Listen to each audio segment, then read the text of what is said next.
నిరసన ప్రదర్శనలు చేసేవారిపై, ప్రభుత్వాన్ని ప్రశ్నించేవారిపై బ్రిటిష్ ప్రభుత్వంలోనైనా ఇలాంటి దమనకాండ చూశామా? హింసాయుత పద్ధతుల ద్వారా నిరసన చేస్తే పాలకులు దండించవచ్చు, శిక్షించవచ్చు. కానీ శాంతియుతంగా నిరసన ప్రదర్శన చేస్తుంటే కూడా ఈ విధమైన దమనకాండ ఏమిటి? ప్రభుత్వానికి అనుకూలమైన మీడియాలో అభిజిత్ డిప్కేను ఉరికించి కొట్టారు అని టైటిల్స్.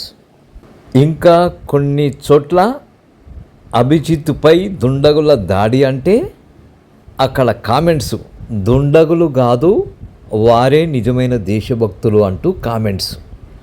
మొన్న హైదరాబాదులో కూడా కొట్టవలసి ఉండే బొద్దింకలను అంటూ మరో కామెంటు.